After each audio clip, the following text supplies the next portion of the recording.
Hello everybody, कैसे हो आप सब। आई होप आप सभी दोस्तों बहुत अच्छे होंगे। आप सभी का स्वागत है दोस्तों लर्न एंड इंस्पायर चैनल पर। तो दोस्तों हम स्टार्ट करेंगे हमारा सेशन। सबसे पहले कुछ हाई मोटिवेटेड लाइंस के साथ। देखिए, मैदान में हारा हुआ इंसान फिर से जीत सकता है, लेकिन मन से हारा हुआ इंसान कभी नहीं जीत सकता। तो दोस्तों मन से कभी नहीं हारना है, एक ज़िद होनी चाहिए हमें अपने गोल के प्रति, और उस जिद से हमें अपनी जीत हासिल करनी है। चलिए दोस्तों हम बढ़ते हैं हमारे पहले क्वेश्चन की तरफ। देखिए क्या दिया हुआ है दोस्तों। वर्तमान में WHO के महानिदेशक कौन है। WHO के महानिदेशक पूछे गए हैं दोस्तों। मोस्ट वेरी इम्पोर्टेंट जो हैं ये नियुक्तियाँ हैं, अंतर्राष्ट्रीय नियुक्तियाँ। तो दोस्तों कौन बने हैं, टेड्रोस अधनोम गैब्रियस हैं। ये पिक्चर भी देख सकते हो आप, इनकी पिक्चर भी लेके आई मैं आप जो है इनकी। टेड्रोस अधनोम गैब्रियस ये WHO के महानिदेशक हैं, और इस पद पर दोस्तों इन्होंने 5 वर्ष का कार्यकाल 16 अगस्त 2022 से इनका शुरू हुआ था। तो पूछा जाए WHO के महानिदेशक कौन है, टेड्रोस अधनोम है।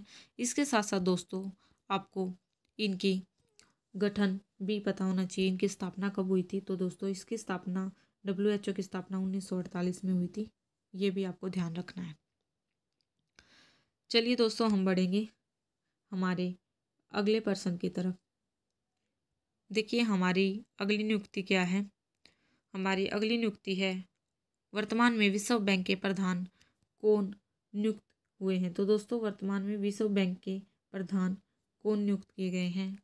तो देखिए दोस्तों, जैसा कि आप सभी को दिख रहा है, इंदरमित गिल ये विश्व बैंक के प्रधान नियुक्त हुए हैं। और दोस्तों इन्होंने कार्मेन एमरेनहार्ट का स्थान ग्रहण किया है। विश्व बैंक के प्रधान अर्थशास्त्री के पद पर दोस्तों अमेरिका की कार्मेन एमरेनहार्ट के स्थान पर जो है इंदरमित गिल ने अपना स्थान ग्रहण किया है। और दोस्तों याद रखना आपको, इस पद पर इनकी नियुक्ति 1 सितंबर 2022 से प्रभावित हुई है। ठीक है दोस्तों, वेरी वेरी इंपॉर्टेंट हैं सभी के सभी क्वेश्चंस। चलिए बढ़ते हैं हम अगले पर्सन की तरफ। हमारा अगला क्वेश्चन क्या है। देखिए UAE के इंटरपोल के नए अध्यक्ष पूछे गए हैं दोस्तों। इंटरपोल के नए अध्यक्ष कौन बने हैं। तो दोस्तों देखिए आपको दिख भी रहा है, अहमद नासिर अल रईसी, इनको इंटरपोल के नए अध्यक्ष के रूप में चुना गया है दोस्तों। और ये पिक्चर में भी आप देखिए, ये हैं अहमद नासिर अल रईसी। दोस्तों इसके साथ साथ ये क्वेश्चन वेरी इंपॉर्टेंट है, और इसके साथ साथ आपको उपाध्यक्ष भी याद रखना है। उपाध्यक्ष कौन चुने गए हैं। तो दोस्तों इंटरपोल के नए उपाध्यक्ष पूछे जाएं तो जुनैद अहमद को उपाध्यक्ष नियुक्त किया गया है दोस्तों। फरवरी 2022 से नियुक्त हुए हैं ये। ठीक है दोस्तों, ये दोनों के दोनों आपको चीज़ें याद रखनी है, बहुत महत्वपूर्ण नियुक्तियां हैं। चलिए बढ़िएगा, हम अगले पर्सन की तरफ बढ़ते हैं। तो दोस्तों देखिए हमारा अगला क्वेश्चन क्या है। बहुत इम्पोर्टेंट क्वेश्चन सीरीज़ है ये, अंतर्राष्ट्रीय नियुक्तियाँ। आपके जो टॉपिक्स हैं जितने होंगे सारे कवर करवाने की पूरी कोशिश रहेगी। देखिए दोस्तों हमारा जो अगला क्वेश्चन है वो है, वर्तमान में भारत के राष्ट्रीय मुद्रा कोष के नए निदेशक कौन चुने गए हैं। वर्तमान में भारत के राष्ट्रीय मुद्रा कोष के नए निदेशक पूछे गए हैं दोस्तों। तो देखिएगा आपको पिक्चर में जैसा कि दिख भी रहा है, कृष्णा श्रीनिवासन को राष्ट्रीय मुद्रा कोष के नए निदेशक चुना गया है। और दोस्तों इन्होंने किसका स्थान लिया है ये भी याद रखना है। तो दोस्तों इन्होंने चांग यांगरी का स्थान लिया है। 22 जून 2022 से ये जो है चुने गए थे। ठीक है, तो याद रखना है आपको, राष्ट्रीय मुद्रा कोष के नए निदेशक कौन है। तो कृष्णा श्रीनिवासन है दोस्तों।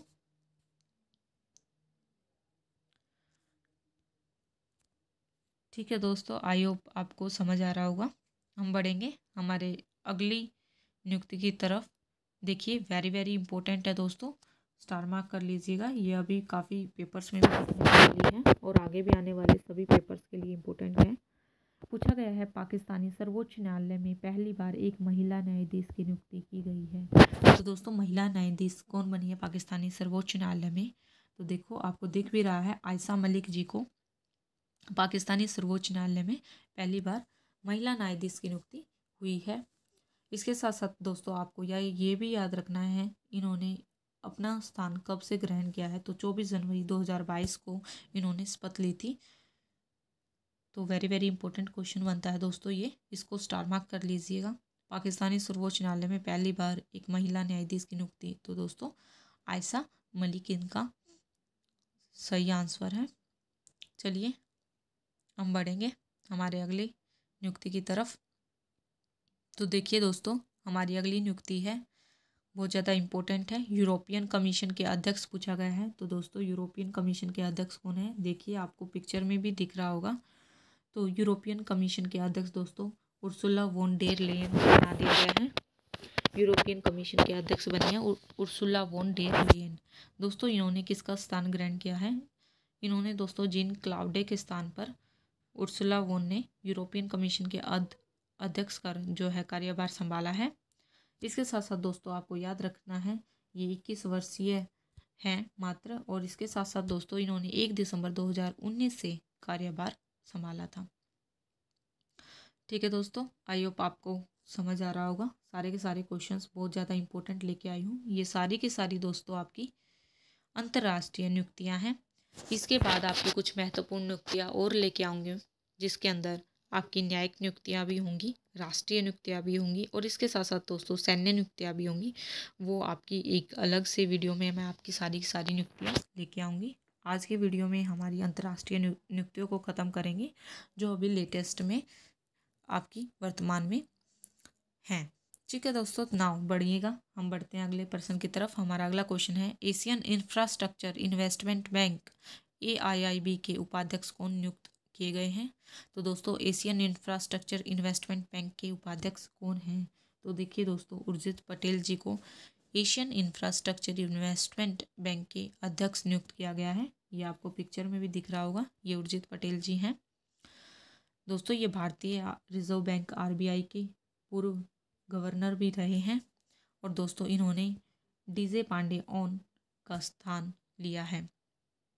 तो दोस्तों याद रखना आपको एशियन इंफ्रास्ट्रक्चर इन्वेस्टमेंट बैंक के उपाध्यक्ष कौन है, याद रखिएगा उर्जित पटेल। ठीक है दोस्तों, नाउ हम बढ़ते हैं हमारे अगली नियुक्ति की तरफ।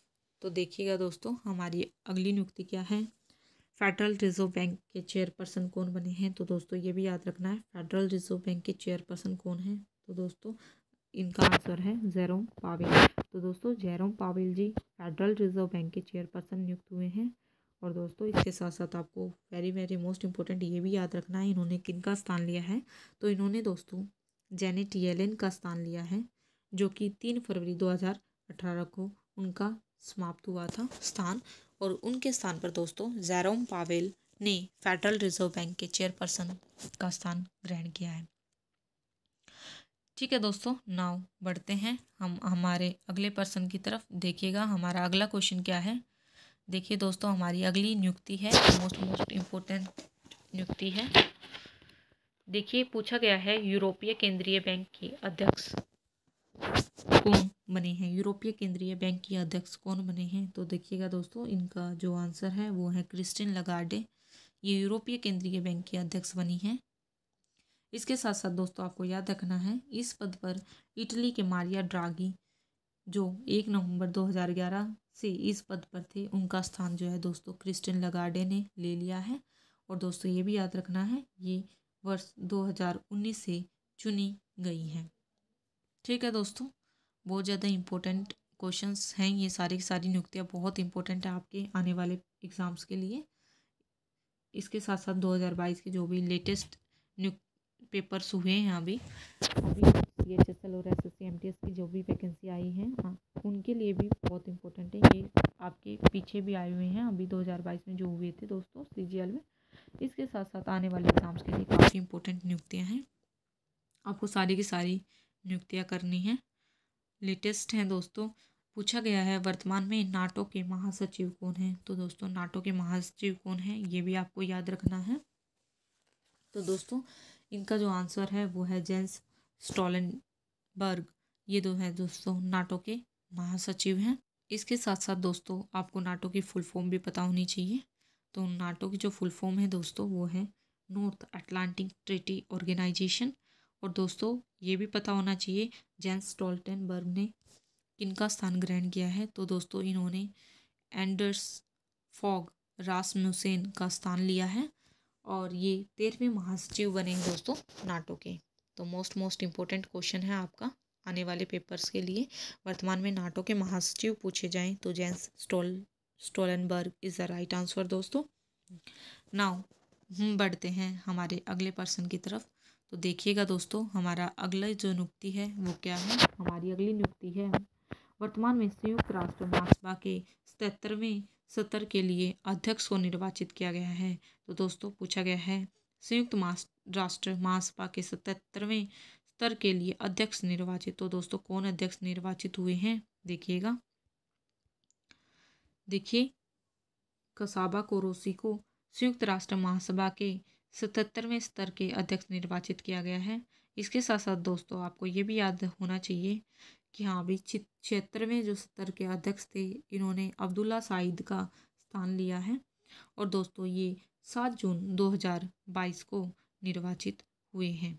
आई होप आपको समझ आ गया होगा दोस्तों, ये 7 जून 2022 को निर्वाचित। इसके साथ साथ दोस्तों इसी में एक नियुक्ति और याद रखना है आपको। अगर पूछा जाए वर्तमान में संयुक्त राष्ट्र महासभा के महासचिव कौन हैं, तो दोस्तों आपको पता होना चाहिए संयुक्त राष्ट्र संघ के महासचिव एंटोनियो गुटेरेस हैं।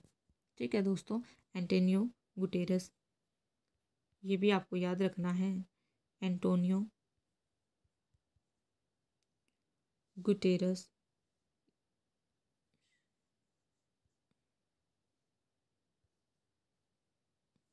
ये भी आपको याद रखना है दोस्तों, एंटोनियो गुटेरेस ये संयुक्त राष्ट्र संघ के महासचिव हैं।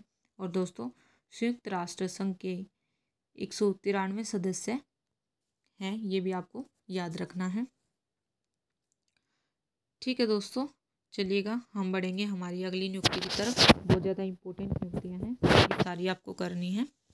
चलिए हम बढ़ते हैं हमारी अगली नियुक्ति की तरफ। देखिए वर्तमान में विश्व व्यापार संगठन के महानिदेशक कौन है दोस्तों। WTO का महानिदेशक पूछे गए हैं। सबसे पहले आपको ये याद रखना है विश्व व्यापार संगठन की स्थापना गेट के स्थान पर दोस्तों, गेट के स्थान पर 1 जनवरी 1995 को हुई थी। तो दोस्तों WTO की स्थापना भी आपको याद रखनी है, 1995 को हुई थी। ठीक है दोस्तों, अब आपको इनका महानिदेशक भी पता होने चाहिए। तो इनके महानिदेशक कौन बने दोस्तों, नगोजी ओकोंजो इवेला को जो है विश्व व्यापार संगठन के महानिदेशक के रूप में चुना गया है। इसके साथ साथ आपको ये भी याद रखना है दोस्तों इन्होंने किनका स्थान लिया है। तो दोस्तों इन्होंने रॉबर्टो एजोवेडो का स्थान लिया है, जिन्होंने 2020 में त्यागपत्र दे दिया था।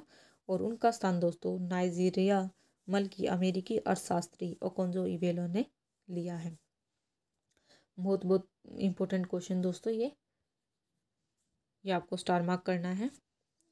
हम बढ़ेंगे हमारे अगले नियुक्ति की तरफ। ये सारी नियुक्तियाँ आपको बहुत अच्छे से करनी है दोस्तों। देखिएगा हमारी अगली नियुक्ति क्या है। वर्तमान में विश्व बैंक के अध्यक्ष पूछा गया है। तो दोस्तों प्रधान तो मैंने बता दिया आपको, पीछे विश्व बैंक के प्रधान नियुक्त हुए थे। अब जो क्वेश्चन है, अब जो नियुक्ति है दोस्तों विश्व बैंक के अध्यक्ष पूछी गई हैं। तो दोस्तों वेरी इंपॉर्टेंट है, डेविड मालपास ये विश्व बैंक के अध्यक्ष हैं। इसके साथ साथ दोस्तों आपको याद रखना है इन्होंने कार्यभार कब संभाला था और इन्होंने किसका स्थान लिया। तो दोस्तों इन्होंने जिम योंग किंग का स्थान इन्होंने लिया है। और दोस्तों इसके साथ साथ आपको याद रखना है 2019 में ये निर्वाचित हुए थे। 9 अप्रैल 2019 से इन्होंने अपना कार्यभार संभाला था। आई होप दोस्तों आपको नियुक्ति सारी समझ आ रही होंगी, बहुत ज़्यादा इम्पोर्टेंट नियुक्तियाँ हैं। इसके साथ साथ हम बढ़ते हैं हमारी अगली नियुक्ति की तरफ। तो देखिए दोस्तों हमारी अगली नियुक्ति क्या है। हमारी अगली नियुक्ति है दोस्तों, पूछा गया है अंतर्राष्ट्रीय मुद्रा कोष की प्रबंधन निदेशक कौन बनी है। तो दोस्तों अंतर्राष्ट्रीय मुद्रा कोष की प्रबंधन निदेशक पूछा गया है। आपको याद रखना है, जैसा कि आपको पिक्चर में भी दिखाई दे रहा होगा, क्रिस्टलिना जॉर्जिएवा को दोस्तों IMF की प्रबंधन निदेशक बना दिया गया है। इसके साथ साथ दोस्तों आपको याद रखना है कि इन्होंने अपना स्थान कब लिया है। तो दोस्तों 1 अक्टूबर 2019 से ये बनी है। इसके साथ साथ दोस्तों क्वेश्चन में उप प्रबंध निदेशक भी पूछा जा सकता है। IMF का, एक सेकंड दोस्तों, पूछा गया, अगर ये भी आ सकता है आपके पेपर में, बताइए IMF की प्रथम उप प्रबंध निदेशक। तो दोस्तों उप प्रबंध निदेशक भी आपको याद रखनी है प्रथम, तो दोस्तों वो थी गोपीनाथ। तो दोस्तों आपको याद रखना है कि उप प्रबंध निदेशक अगर पूछी जाए IMF की, तो दोस्तों लिख लीजिएगा या ध्यान रखिएगा आप, गोपीनाथ।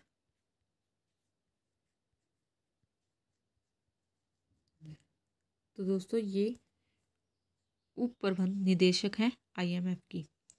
ठीक है दोस्तों, हमारी अंतर्राष्ट्रीय नियुक्तियां खत्म होती हैं, जो अभी रिसेंट में वर्तमान में जो हैं वही नियुक्तियां मैंने आपको करवाई हैं।